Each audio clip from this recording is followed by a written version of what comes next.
Welcome, everyone. My name is Suzanne Pichetti Johnson. I'm with Avenues to Wellness, and we are a community-based wellness program of the Frank R. Howard Foundation.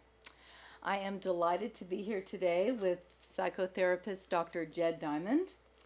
For more than 50 years, Jed has been one of the world's leading experts in gender-specific healthcare, trauma recovery, and men's health issues. He is also the author of 16 books, including his most recent book, 12 Rules for Good Men. And so thank you so much for being here with us today, Jed. We have Thank you. We have a really interesting topic. And it is the evolution of sex, why men and women are the way they are. So tell us, how did you first become interested in issues of gender? Well, it goes way back. I'll tell you a quick story. I'm 3 years old, and my mother is going to take me to the shoe store for my first big boy shoes. Yeah. Up until then, I wore the little white shoes that everybody wore, and I just thought that's what shoes were. So she takes me to a store for the first time, and I'm just wide-eyed because there are all these different shoes, and they're in colors. And I spot just the ones I want. Wow. A beautiful pair of red Keds. And it's, Mom, I want that one. And she said, okay, well, sit down, and, they measure your feet, and, it's all very new. And so brings 2 or 3 boxes out and opens them up, and I'm just, can't wait. And he opens, and they're blue. And the salesman says, well, red is for girls and blue is for boys. You're gonna want the blue ones. And I was crestfallen. And it was like, up until then, I didn't know that there was, a rule that said boys' colors and girls' colors. And I thought about it for a minute, and I said, no, I want the red ones. That's the ones I want. And he turns to my mother, and kind of says, we don't want him to get off on the wrong foot, kind of. And my mother says, give the boy what he asked for. So he goes back, brings out the red Keds, and that was I skipped out of the store with my mother, and 2 things stuck with me literally my whole life. One was that this idea that men have to be in a certain way and women are in a different way, and that of all the beautiful colors in the world that we have to separate out, and men only get one color and women get a different color. So it was the beginning of my questioning what the sex and gender roles were. Okay, so that never made sense to you that there were colors for boys and colors for girls. Exactly. And Yeah. I for the first time broke the rule, not even knowing there was a rule, but once I knew the rule, I said, you know what, whatever the rule is, I'm still going to go with what I want. And I had a mother that was, supportive, and she backed me up on that. And that led into really later in life my work in the world and my professional world.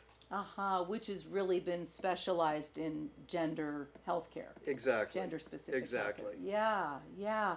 Now I know you've written a book titled Male versus Female Depression. Right. Why Men Act Out and Women Act In. Exactly. Can you tell us more about that? Yeah, that also has a story that kind of started me into that understanding. So when I was 5, so goes back 3 and 5, 3 my and goodness. 5. So when I was 5, my father had what was called a nervous breakdown. I had no idea what that was, but he was sent to a mental hospital.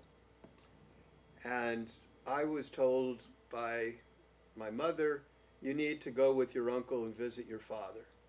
And I didn't know what had happened to him, but I went. And I didn't know what a mental hospital was, but I wanted to be a big boy and go where I was needed.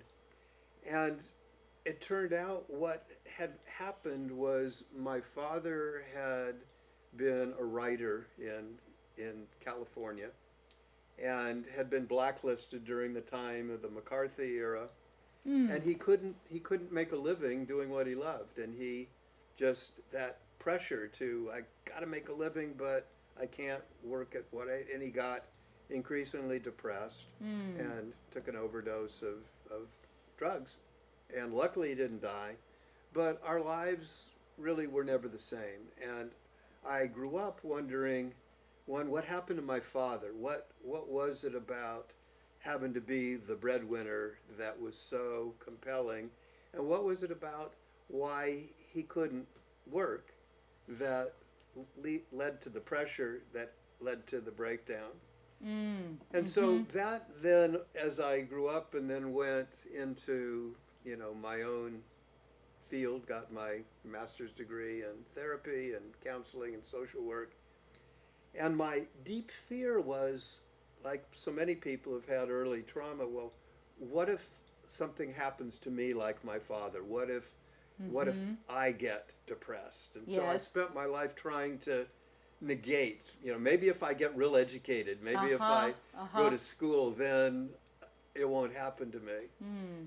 And it did happen to me. It did happen to me. And I got depressed. I had mood swings very similar to my father, but I denied them. I just, no, my wife had pointed out to me, and no, I don't believe it. So we went, my wife and I, to a treatment program. Our son had drug problems. And we were asked to come to the family weekend where they talk to the families of people that have drug problems. And as part of the family weekend, all the parents were given a test for depression, because they knew that many people who are parents of kids that have drug problems, either they get depressed trying to take care of the kids, or there's something in the family dynamic that causes the depression that can add to the pressures on the kid that ends up the kid getting into drugs. Yes.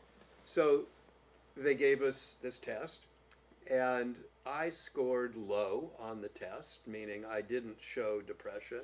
My wife scored high, indicating she did. And the woman who gave the test, when she talked to my wife, said, I knew immediately, as soon as I saw you, that you had depressive things, because she herself, the therapist there, had, and she spotted it in my wife. Well, the upshot was we came home, my wife went to a doctor, got evaluated more fully, and got treated for depression.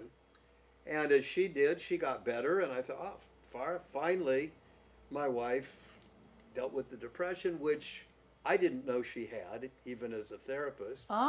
And she said to me, Carlin, who you know. Oh, okay.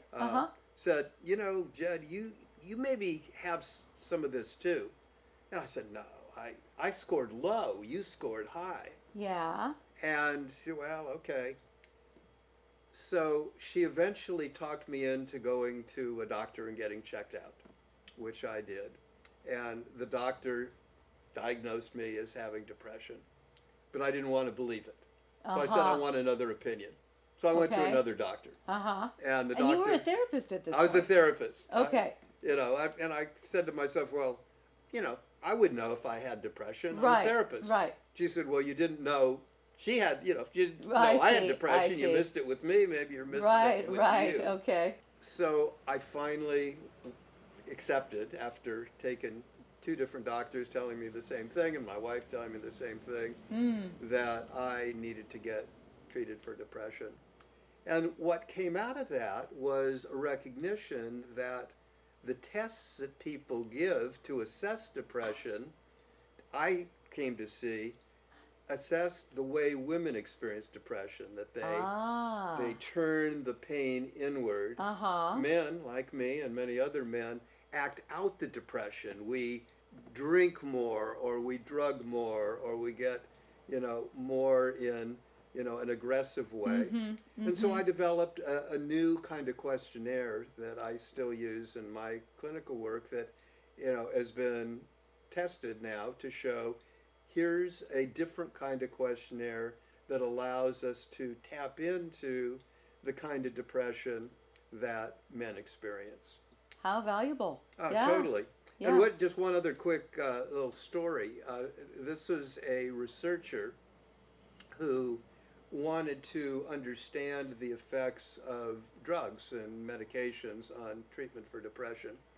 So he got a group of people who had been diagnosed for depression, had been treated with antidepressant medication, and they all got better. Uh-huh. And with their permission, he asked if he could give them a cocktail of a certain kind of amino acid that would block the effect of serotonin in the brain. Yeah. And serotonin is the feel-good chemical, and the antidepressants often were ones that increase serotonin. Uh-huh. So basically what they were doing was creating an artificial depression among these people that had already been treated. And what they found was a very interesting thing that was different between the men and the women. The men experienced a total denial. They said, no, I'm not depressed. No, I feel fine. But they had an inordinate desire to go to a bar to get a drink.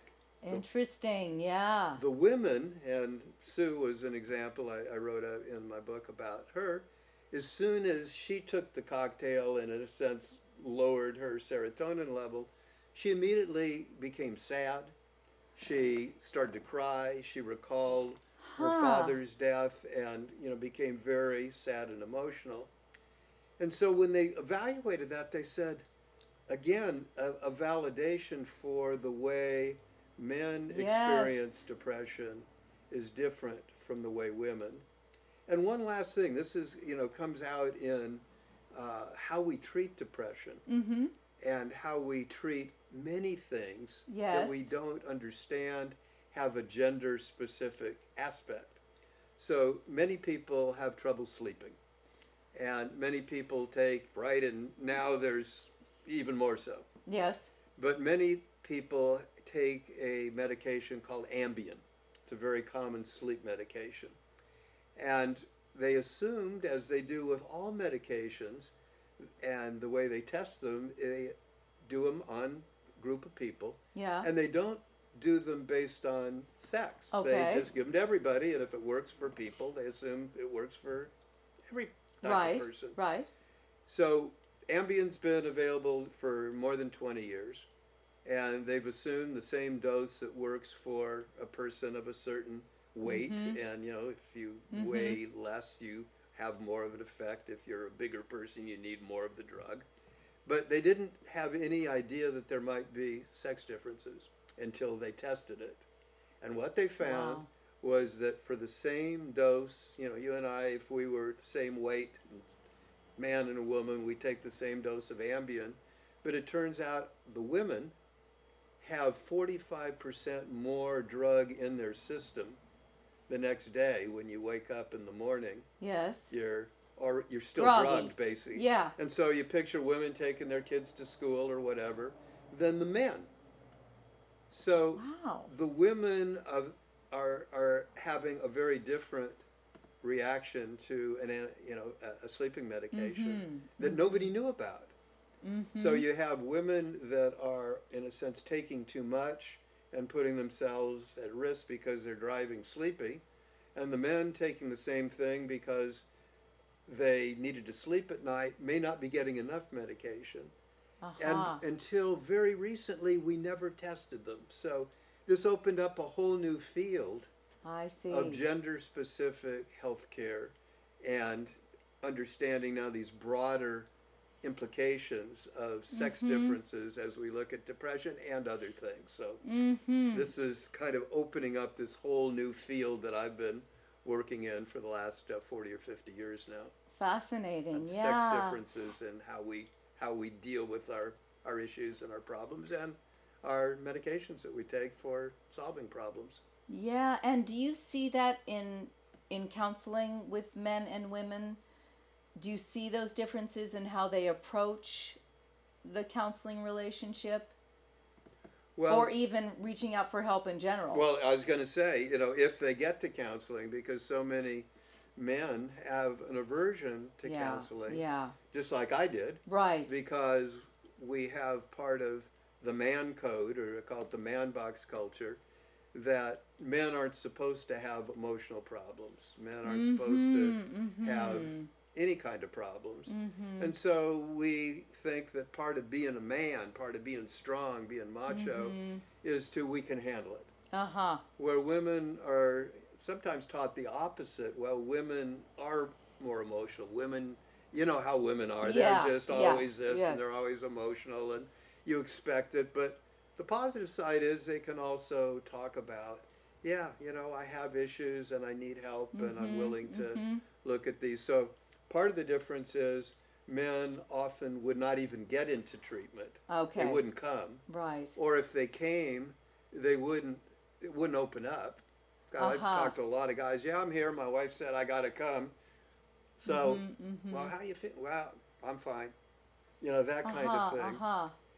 And the process of being able to let men know, it's why I share so much of my personal stories, because You have. once you get to where you can say, listen, I understand both the resistance. Let me tell you the story, and I'll tell them how long it took me to get help, and to say to guys, don't wait until your marriage falls apart, or don't wait until you have a suicidal, event before you reach out for help.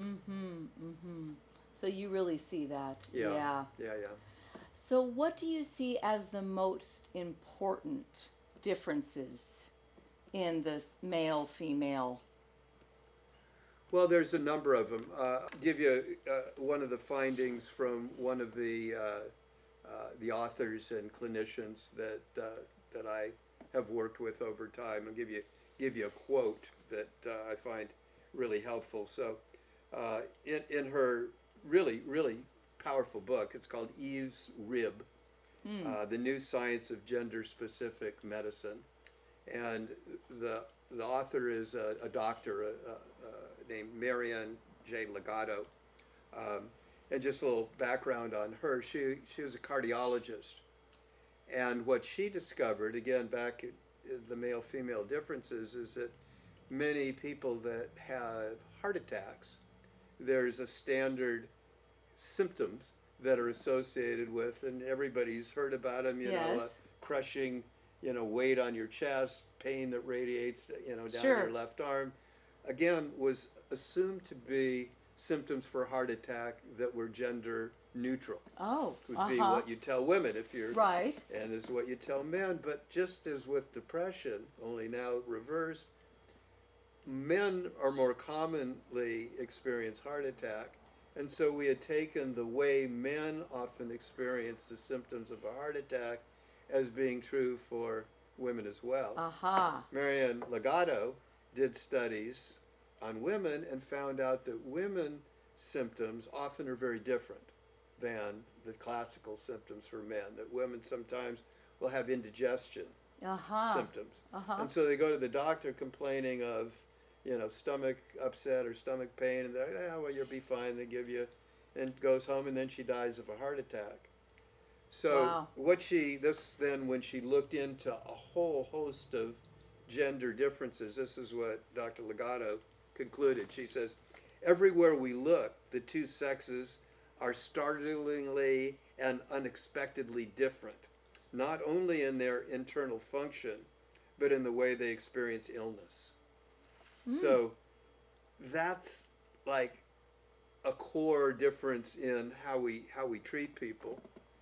And another, again, fairly recent research, there's a researcher named David Page, who is an MD, and since we've sequenced the genome now, it had been assumed, and all the literature said this, up until fairly recently, that humans were the same genetically 99.9% of the time.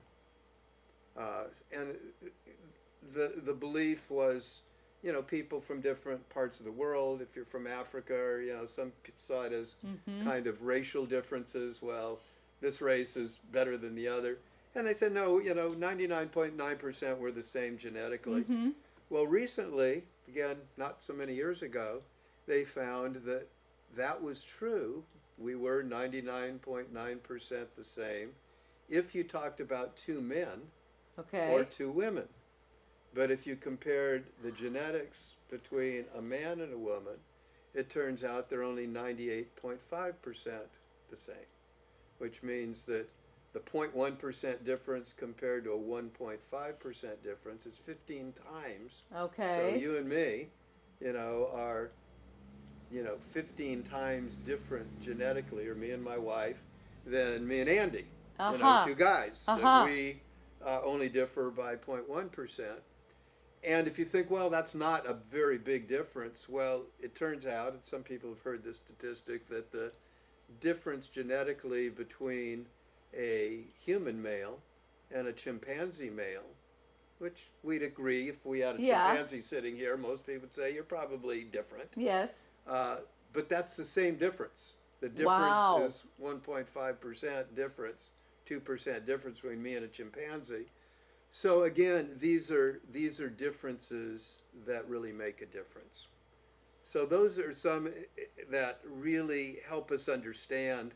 And the poet Robert Bly kind of summarized kind of what we're seeing. And he was talking about young boys and the need to be around males, older males, in order to really feel that they're getting what they need from a transmission of older to younger.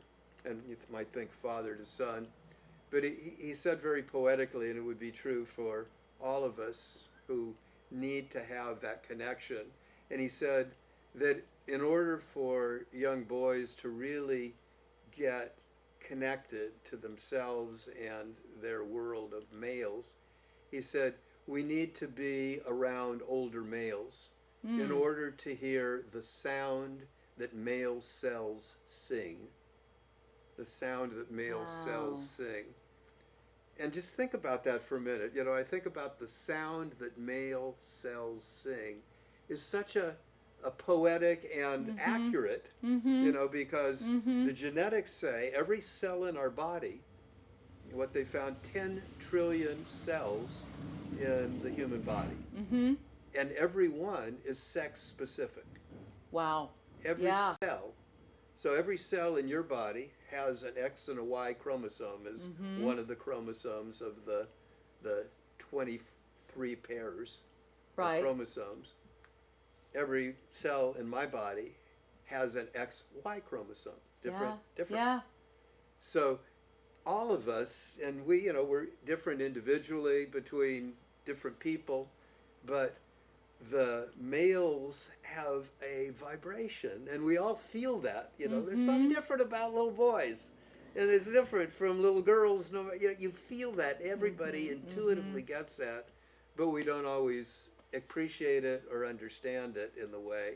And getting that the symphony of our whole beings has its own sound, and rather than this fear that if we were different, and it's certainly been used that if we say men and women are different, for a lot of human history that meant somebody was inferior, and it usually was women in the patriarchy, the male power structure. But if we can recognize that you can be different and be beautifully different and still be equal, still be as intelligent, which we know is true, but fun and interestingly different, so that our cells can sing its own tune. And as we come together, males and females, we can have our own duet that's a different frequency, a different sound, that we want to bring out the best in each other rather than be afraid or try to erase the differences. That's really the key, that there's no better or worse. Right. We're complementary. Right. Yeah. And in your research, you talk about the most I found this really fascinating. The most unappreciated facts about males and females. Yeah.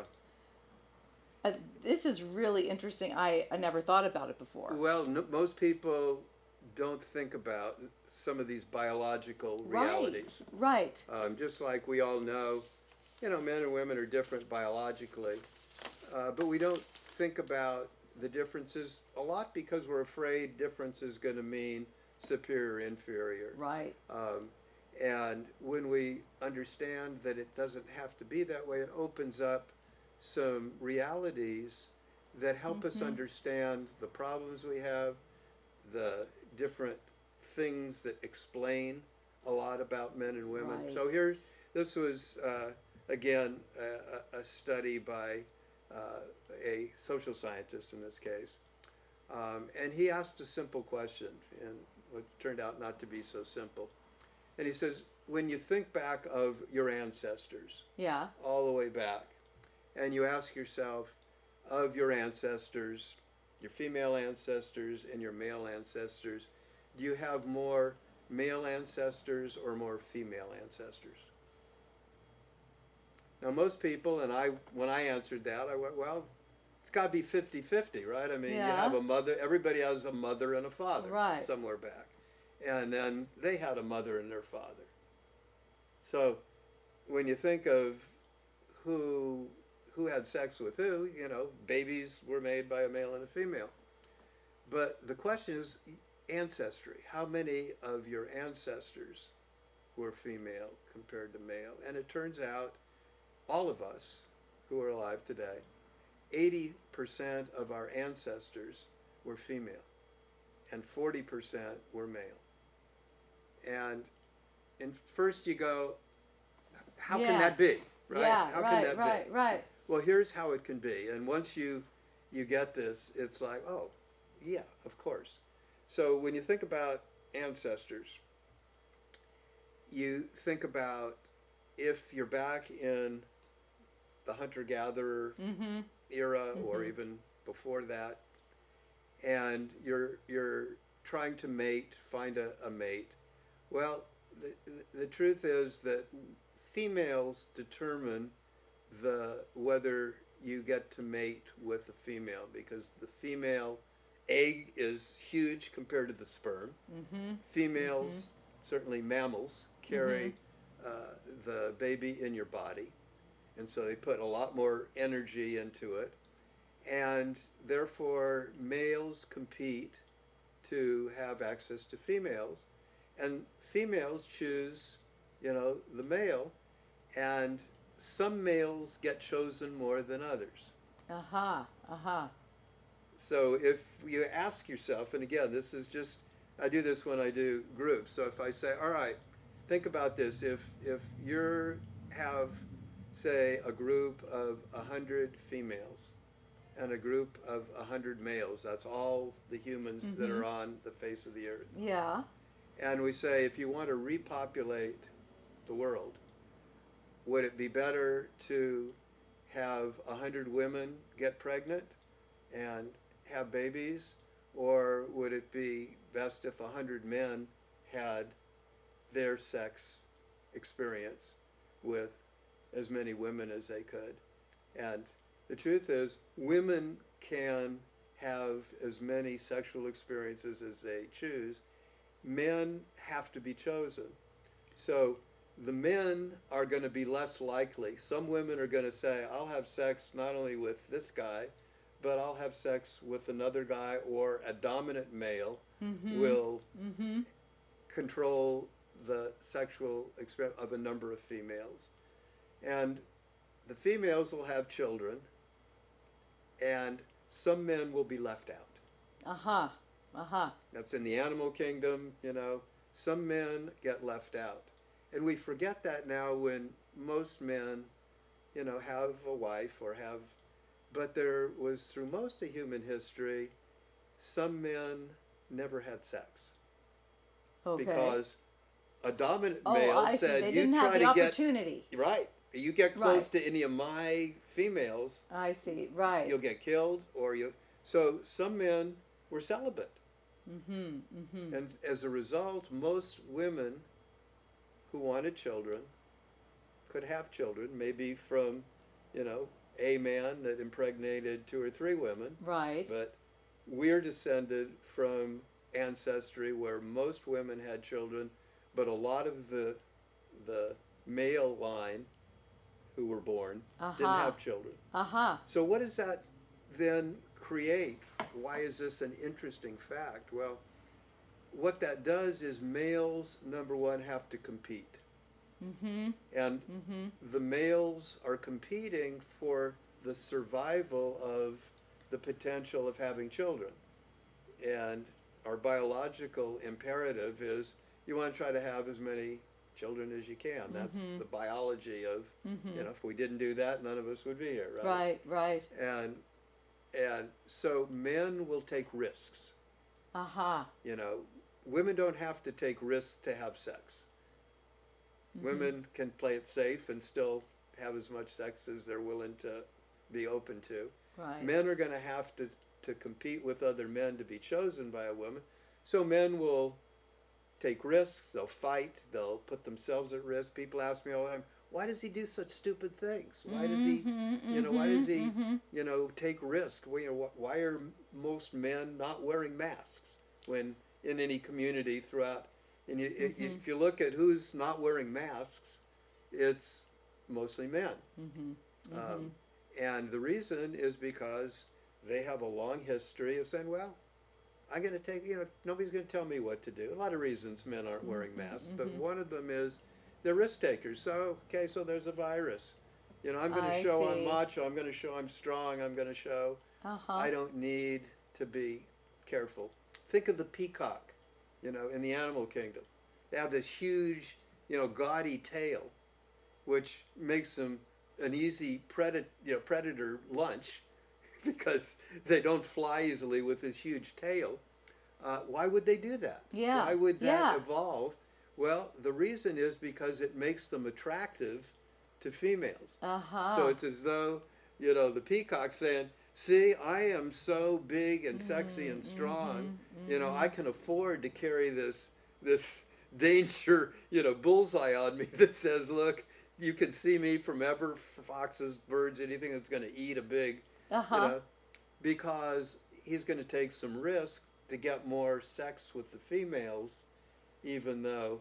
So that's what you see a lot in males, young males taking more risks, young males competing, males being less willing to take care of themselves. Why do women live longer than males?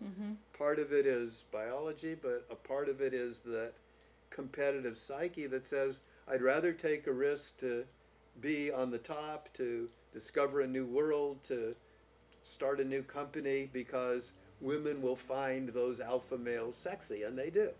They have more sex than men that don't. So that's his research view of why men seem to do these things and why that's such an interesting dynamic that is changing. I mean, it's probably not 80% now.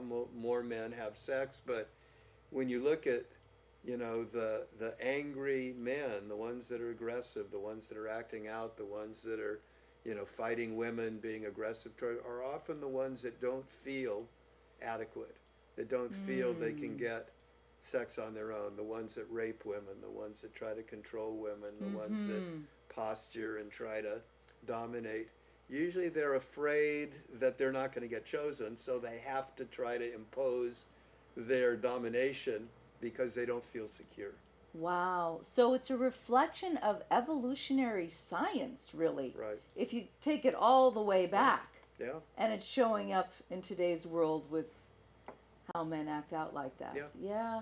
It makes a lot of things understandable. It does. That seem strange. Yes. Why are guys like that? Right. And when I explain this, they go, oh, okay. Yeah. Why do women play it, for instance, why do women, and back to the depression question, women seem to ruminate a lot more about, issues of relationship. They worry, is my child okay? Because for the women, taking care of themselves, if a woman, puts herself at risk, who's got a small child, if she, gets in trouble Yeah. and she dies, the child dies, because without. So women will Right. tend to play it safer, generally, biologically. They don't take as many risks. They don't need to take as many risks. They don't need to compete as much. Yeah. And so they can afford to take care of themselves better. They can stay healthy. And that's part of, you talked about the 12 rules for good men that, I talked about earlier in my latest book. It's helping men understand what are these both biological demands that are part of our heritage.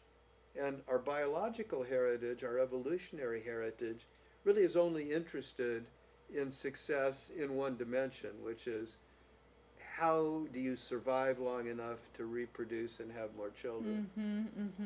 That's not a prescription for happiness or joy or long life, because from an evolutionary perspective, it doesn't matter if we're happy.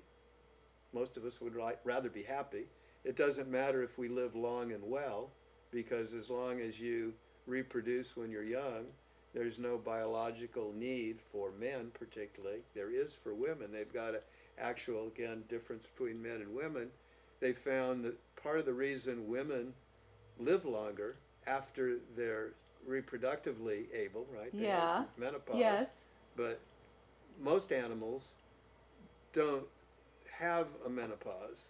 Most mammals are able to be reproductive, the females, right up until the time they're close to dying. Not humans. Humans, have a menopause and they still live. It turns out part of the reason that seems to work out is that the women take care of the children and the grandchildren. And so there's, again, a biological benefit to having grandmothers. Males tend not to do that as much, so they don't live as long. And they take more risks even in older age, and they are biologically able to have children later. So they're out there looking, and they're out there trying, and it's part of the problems that many couples have later in life, that, he's still out there looking, and she's going, hey, man, you and me, let's settle down, let's have some fun. And he's still looking for a younger woman. Fascinating. Yeah. And to understand it from that evolutionary perspective gives it a whole new light. Exactly. It really does. That's the hope so that's why I say, this whole field of, sexual healing and sex in the broad sense of the male-female, it just opens up a real understanding of who we are, why we do what we do, and how we can hopefully have better, more interesting lives together. Yes, yes. So in your new book, 12 Rules for Good Men, you talk about specific things that a good man today has to do in today's world. Right. Can you tell us more about what are those specific things? Yeah, well, I'll give you just, again, a little story, a little vignette. So, my wife, Carlin, we've been together for 40 years now. Congratulations. Good marriage. Excellent. And Carlin will tell you, if you ask her, that one of the key reasons that we've been together as long and have had as good a marriage for 40 years is that I've been in a men's group for 41 years. And, Wow. And that's true. I've been in a men's group for 41 years. Incredible. And the first rule that I suggest for being a good man is being in a men's group. Well, why a men's group? A couple of things. Some people have this view of men's groups, you're pounding drums in the woods, or you're bashing women, or you're drinking until all hours. It's not what a good men's group does. A good men's group allows you to be, number one, in the company of men. And women, I think, need, my wife's in a women's group. She's in a couple of women's groups. I'm in a couple of men's groups. And what it does is remember back to the sound that male cells sing. And women need to be with women to be, and everybody knows, women, when they're with women, you different energy, you talk about different things. And men can't know what women talk about when men aren't there, because if men were there, it would be different. Wouldn't talk about it. And the same thing with women knowing what goes on with men. Right. So the men's group is a core that grounds you, helps you really get who you are as a man and how to support each other as men. And then the second rule, I call them rules because Carlin had said, one, you need to write this book. You thought you were... This book. I said, yeah, I was done doing books. Yeah, right? yeah. I had done 15 books, and I said, all right, I think this is enough books. She says, you got to write a book.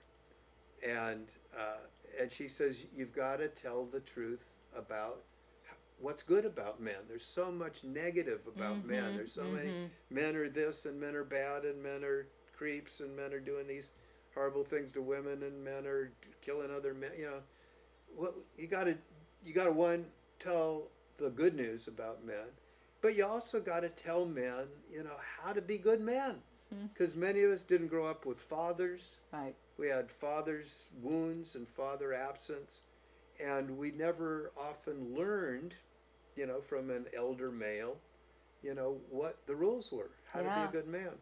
So I wrote the book, and I usually, as you know from my other books, I don't tell people what to do. You know, it's like, here's the facts, here's what I know, here's my experience, here's my stories.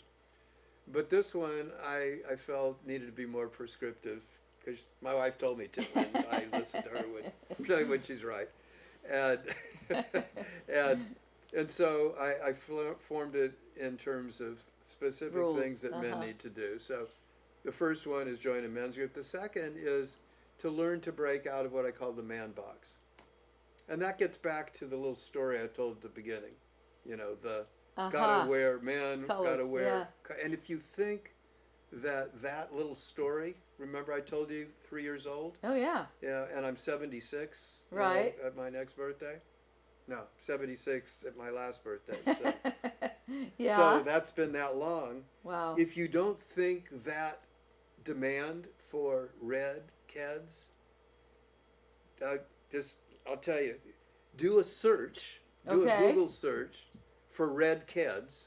Yeah. And see what you see. You know, do it. Google images. Yeah. Red kids. And what you will see is a whole host of pictures of women wearing red kids. Wow. And Taylor Swift is, you know who Taylor Swift is? Sure. She's the spokesperson for red kids. Oh my goodness. And still red is for girls. You won't see, you know, all the pictures. So the idea of the man box is these demands that men are supposed to be strong, silent, breadwinners. It's part of what got my father, has to be a breadwinner, even though, again, if you break out of the man box, which is what I teach people, you get to what are human desires? What are human, you know, what are our individual proclivities? My father would have been a much better stay-at-home dad. He liked to play with kids, but he was told, you got to go out and be the breadwinner. My mother was really good at being out. She was good at work and not a very good, you know, nurturing mother. She was okay. But if in today's world, if he could have broken out of the man box, and instead of the injunction that says you have to go out and be the breadwinner, if he could have said, I think I'll be a stay-at-home dad, I kind of like that, you know, which he was until I was 3 or 4. But then he had to get out there and then failed, and she had to, you know, had to stay at home. Wow. Because that's what women did, stay home, take care of the kid. Yeah. So we help you break out of the man box. Then there's, won't go into all of the other things, but there's a whole host of specific things that we teach people how to do that take into account these differences and similarities, and how we can, you know who we are as individuals, and how we can ultimately create what my colleague Charles Eisenstein said, the more beautiful world our hearts know is possible. Because we all know there's a better world that we know is possible, and we're all, you know, here to try to do our part to create that. Yeah. Beautiful. Yeah. And it is such a changing world right now with so many things going on, crises at the same time. Yep. How can we heal ourselves and our relationships as you see it right now? Well, there's a couple of things. A lot of it is to really break out of these stereotypes that put and pit men and women against each other. And to bring a healing to the masculine and feminine spirit. And again, I'll share a little vignette that kind of summarizes and maybe end with this. Carla and I often go to workshops and things together, and we occasion, this is a number of years ago, we went to a workshop it was titled Ovarios y Cojones, which roughly translated is ovaries and balls. Ovarios y Cojones, it's in Spanish. And there were two presenters, a male and a female, as you might guess. The male was a man named Michael Meade, who's a mythologist and storyteller. And the woman was Clarissa Pinkola Estes, who wrote the book Women Who Run with the Wolves. And they had a whole day of looking at men and women together. And very interesting stories. And I mean, the place was packed. It was at the Palace of Fine Arts in San Francisco. And towards the end, they had exchanged stories, and they talked about really interesting things about men and women. And Clarissa said she'd like to share this poem that she wrote. And nobody, I mean, I had never known that she wrote poetry. Michael was kind of, you could tell, it was a surprise. It wasn't something that they had rehearsed. And so she gave this poem that I like to close on. And she called it Father Earth. And you know, sometimes you just hear something and the hair on the back of your neck, because nobody thinks of Father Earth, right? Mother Earth is the... And before she said this, just when I heard that, I realized that something changed for men and women, but particularly for women, when they changed the paradigm of the deity from God the Father to the whole goddess, and breaking away from that gendered God Father figure. And I had never heard anybody talk about the other side of that. Which might be Father Earth. So this is the poem she offered. She says, Father Earth, there's a 2-million-year-old man no one knows. They cut into his rivers. They peeled wide pieces of hide from his legs. They left scorch marks on his buttocks.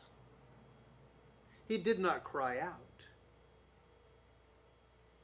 No matter what they did to him, he did not cry out. He held firm.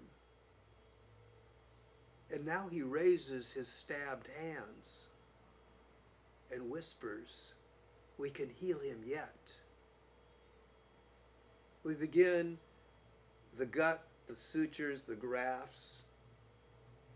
Slowly, carefully, they turned his body face up. And underneath him, the old woman is perfect and unmarked.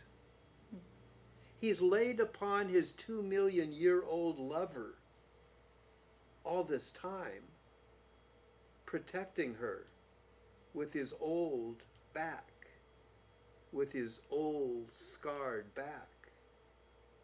And the soil beneath her is fertile and black with her tears.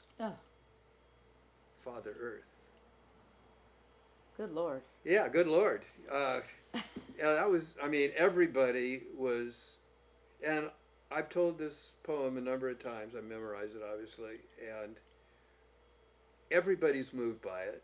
And it's, when you get that imagery, all of a sudden, of a father, Earth, protecting the old woman, you know, protecting the woman, and The soil beneath her is fertile and black with her tears. I've had men cry, literally break down and cry when they hear that poem. In the same way you hear from women, a man saying, finally a woman understands. Something about being a man that, and how The what burden. he does to protect and what he does to himself. Yes. And the stabbings he takes and the Endures. stabbings men do to each other. So when you say, what can we do? I think it's to recognize the pain Yeah. in each other, to be able to listen to each other's deep stories, both separately in our separate groups, and women's groups and men's groups, and then to come together, you know, as we are today, and in groups where we are able to share the male-female stories, because we spend a lot of time, males and females, together.